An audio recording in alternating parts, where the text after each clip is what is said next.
This podcast series is supported by members at Patreon. If you want to support this podcast series, head to patreon.com/Cascadian Beer.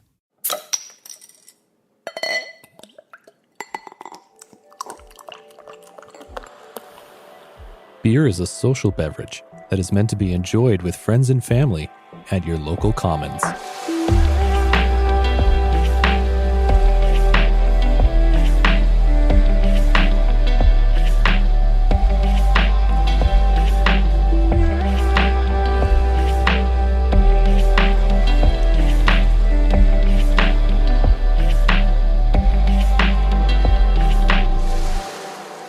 Welcome to the Cascadian Beer Podcast. My name's Aaron and I'm a Cascadian. I have a background in radio and television broadcasting. I'm a music producer and have a passion for beer. I don't consider myself to be an expert in beer by any means, but I do enjoy and respect the craft and the passion of these brewmasters. I want to learn from these pioneers on what sets them apart from the rest and why they choose to call Cascadia their home.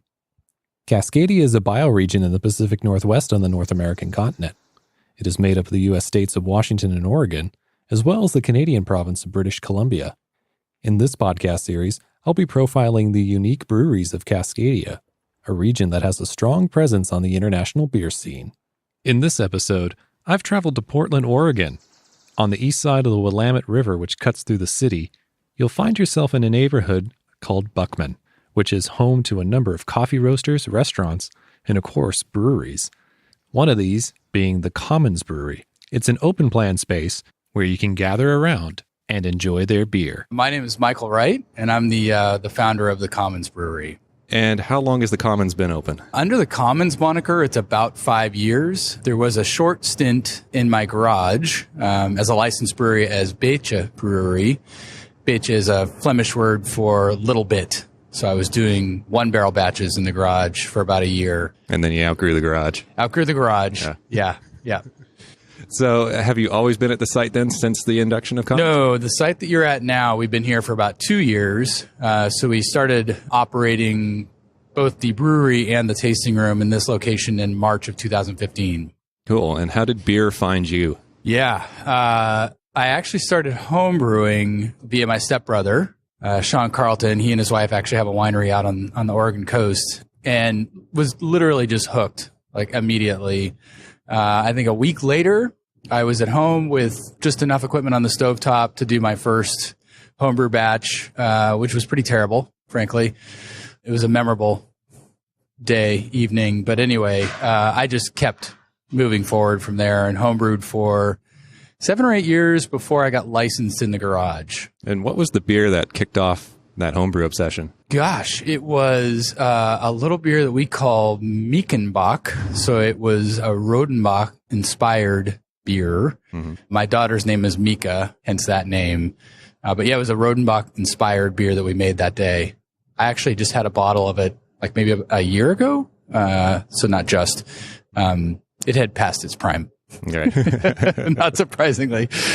So what does the Commons focus on then? Commons focuses on, at least historically for the past 5 years, we have focused on Belgian, French, and German-inspired beers. Mostly Farmhouse, but we do a handful of German beers. I have an English mild on right now, stout.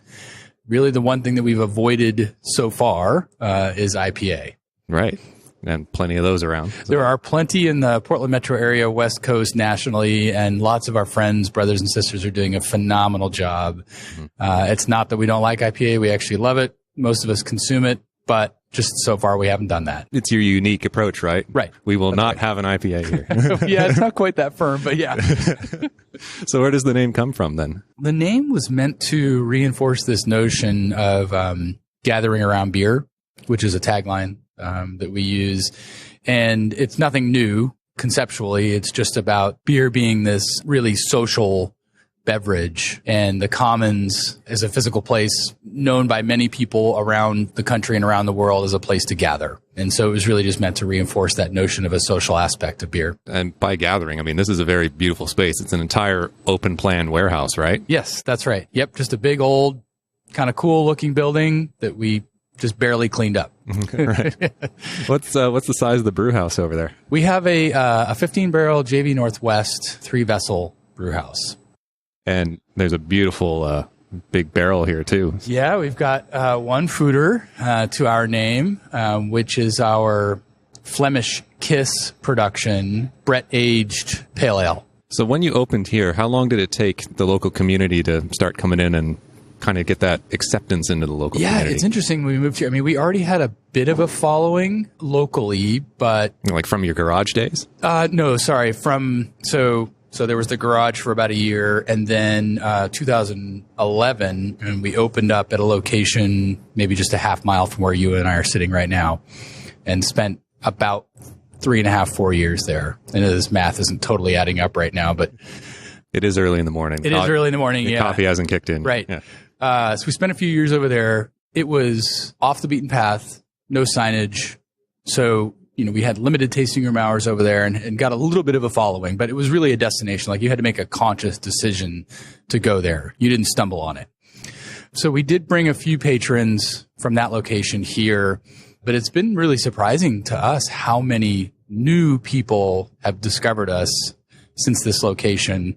What you can't see on the radio is that we are on a corner, a pretty well-traveled corner. So it's a much more high-profile location. And I took the 15 bus from downtown right to here. Exactly. So, yeah. Yep, that's right. And what you also can't see on the radio is that there are a number, like literally hundreds of apartments being built around us right now. Because I was down at Cascade Brewing, which is your neighbor, last night, and there's two big apartment buildings going. So Yeah. Within 3 blocks, we've got about 500 or 600 apartments. So that's fantastic for us, right? I mean, that's people who are literally going to be baked into the neighborhood and can just cross the street and come visit us. We love that.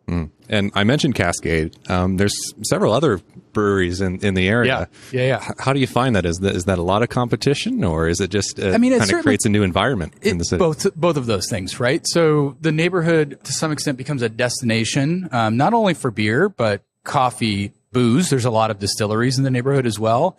And there's also some urban wineries and food. So the neighborhood, even in the short 2 years that we've been in the neighborhood, is really becoming a destination neighborhood. I mean, I guess with that said, there's still on any given day, evening, afternoon, there's only a certain number of people that are visiting the neighborhood. And so they're going to, disperse across those multiple options. Ideally, actually, they visit us. They visit Cascade. They visit Burnside. There are multiple options. Hair of the Dog. So all of those breweries that I just mentioned are within walking distance. I actually don't know this. I want to study this, but I think that this neighborhood must be one of the most brewery densely populated neighborhoods in the United States. Right. I think there's probably a neighborhood in Denver that's competitive in that respect, but there are many breweries within a very short distance of here. And so then what does that do for you guys in terms of your brewing process? And like, you always have to be on top of your game now, right? Well, for sure. I mean, I think nationally you need to be on top of your game. And, we have 5,000 breweries in America now and counting. My database is 855 here in the Pacific Northwest. So yeah, I mean, we've got nearly 100 in the Portland metro area and 200 plus in Oregon. For a pretty small population, actually. So, I mean, I think just getting back to that notion, I think you must make good beer. You might exist for a while making mediocre beer in an underserved neighborhood or something, but it won't be long before another brewery opens up right next door to you. And if they're killing it, then you better up your game. Yeah. So, I mean, I guess we consider that just sort of a foundational element. You must make good beer. Right. Yeah. And you mentioned nationally. Do you only serve your beer here and on draft elsewhere, or do you actually bottle it and send it elsewhere? The tasting room that we're sitting in is, I don't know, by volume, maybe 25% of our business, maybe 25 or 30%. The rest of it, the vast majority, is sold right here in the Portland metro area and is not spread very far. And then small amounts make it up to north of us here, like Seattle, actually a little bit in British Columbia, and then a little bit down into California. And when I say a little bit, I'm talking like quarterly, maybe 2 pallets for the entire state of California. So it's like a couple of, little sprinkles. Yeah. Yeah. So what was the biggest challenge in order to get this whole operation up and running? Yeah, so I started very small, as we've already kind of covered, in the garage. So that was little to no risk, right? I mean, I already owned the garage. I had a job, had a house. So I really didn't feel like I could just leave all of that behind and cross my fingers and hope that it all worked out. So I started very low risk by doing it in the garage. The next step, I purchased the absolute minimum necessary equipment. So it was extremely manual. We had a very limited kind of rudimentary tool set. So I've just slowly grown this thing along the way. I mean, still every penny that we make goes right back into the business to get another tool or what have you. But the place that you and I are sitting in now, that was a big transition for us in that this required traditional financing. So we bought the building, we bought a new brew house, built it out. So this was a big step this time. It had been all self-funded prior to that. And again, just by going very slowly and absolute minimum necessary equipment and just kind of pouring every penny back into it. And do you think you'd be able to survive if you were outside of Portland, create the same kind of thing elsewhere in Oregon or even Washington?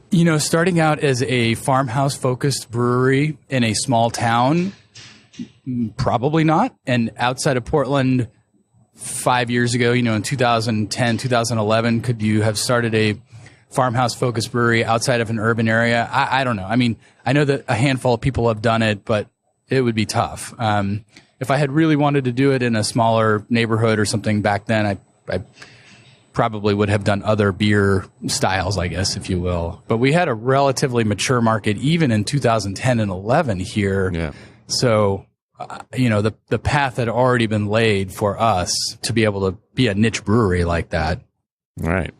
And who's inspiring you locally at the moment with their beer? Wow. I mean, a number of breweries. We're in our kind of ballpark, Upright is amazing. Alex and his crew over there make really phenomenal beer. It's inspiring all the time. We're certainly inspired by our neighbors like Cascade just down the street here. Freedom out of Hood River right now continues to just kill it on pretty much every front. It's that execution that I'm super impressed by. I mean, I'm not dismissing any of the flavors that they're making. They're all phenomenal, I think is what I'm trying to say. We continue to enjoy beers from our good friends Breakside. They continue to kill it over there as they're growing really rapidly, and that's amazing to see that they're keeping that quality really high as they grow like that. There's some smaller ones like Occidental and Heater Allen that are little treats for us as well. Gosh, the list is long. Now, I see you got a kitchen here, so you're not one of those typical breweries with the food truck parked outside and all that. What's your favorite thing out of your kitchen to pair with one of your beers here? Oh, gosh. So we have, I'm going to call them rotating to use a beer term, but rotating charcuterie and cheese plates. Sometimes they're together. Sometimes you can get them individually, like a charcuterie board or a cheese board. That's something that we absolutely love. So to sit down with a cheese board with maybe 4 or 5 different cheeses on it and a taster tray here is a pretty awesome experience. If anybody was wanting to go down this path themselves, what advice would you give them? Goodness, you better want it really bad. And that probably goes for any small business. But this is an interesting time in the craft brewing industry, I think worldwide, but certainly nationally in America. There's a new brewery opening every day. There's lots of big money coming in. There's lots of really talented brewers who have been successful at other breweries, leaving, departing, and starting their own projects. So they're coming in with, various levels of rock star status and skill and money. So, if you're coming in like I did as a home brewer, essentially, you're going to have to work really hard. And that's okay. But just be prepared for that, I think. Certainly one lesson, again, I think, and again, this applies to any business you're going to start, but certainly in a capital intensive business like a brewery, make sure you have some cash flow to ride out a while. Because not every month is going to be gangbusters. Right. For somebody coming to the Commons Brewery for the first time, what would you like their experience to be and what they leave with at the end of their visit? Yeah, good question. I think in some respects, I would hope that what they walked away with was a really amazing experience with their friend, family, neighbor, whoever it was, and that the beer was just a a subtle enjoyment. You know, I don't need the beer to be the main thing that they walk away with as their memory. I'm just hoping that they had a really enjoyable time and that the beer was just one component of that. Now, the flip side of that is if the beer is bad, they're going to remember that. Yeah. We don't want that. No. And I'm not going to be mad either if they walk away with a really awesome experience and of the beer and that's all they can think about. That's great. But, you know, the whole notion of gather around beer or the social aspect is that it's just one component in that experience. And, you know, I guess the other thing is that, as you noted, we have a very open layout here. So there's no walls between the tasting room and the brewery. And so you're literally right next to the making of the beer. And that's kind of neat. You know, I mean, hopefully people enjoy that as well. Mm-hmm. Got a final tough question for you. What's the story that you want to portray with your beer? I think number one is that it's approachable, regardless of the fact that it's a, you know, I'm going to air quote this, quote unquote, Belgian beer, or an English mild or whatever. We want it to be approachable and flavorful. And I know that seems really vague, but I mean, we're really serious about balanced beers and flavor and subtlety so that none of these things are going to hit you over the head. Even the, you know, annual, rarely made 10% bourbon barrel aged Belgian dark strong that we make drinks like it's a 6% beer. I mean, we just want really approachable and balanced beers, despite the fact that there's a little bit of mystique with this, you know, European inspired Belgian, French, German stuff. Like, just walk up to it, drink it, enjoy it, and carry on. Right. Well, thank you so much for your time. It's my pleasure. Thank you. Thanks so much to Mike, especially since it was first thing in the morning during my trip to Portland that he agreed to chat with me. And there was also a snowstorm at the time. So thanks again, Mike. You really need to go and check out the Commons. The Flemish Kiss, I highly recommend. That was very delicious. Thanks, Mike. If you enjoyed this podcast series, please subscribe. Feel free to share as well. If you would like to support this independently produced podcast series, you can do so on Patreon at patreon.com/Cascadian Beer. You can follow us on Twitter and Facebook at Cascadian Beer. We're on iTunes, Stitcher, iHeartRadio. We're everywhere. You can listen to podcasts. I'm 13 episodes in, and I'm glad I finally got Oregon on the map. So thanks. Going to have lots more episodes coming soon from Portland, Oregon. But thanks so much for listening. For more information and to follow this podcast series, head to Cascadian.beer. Until next time, remember, support your local.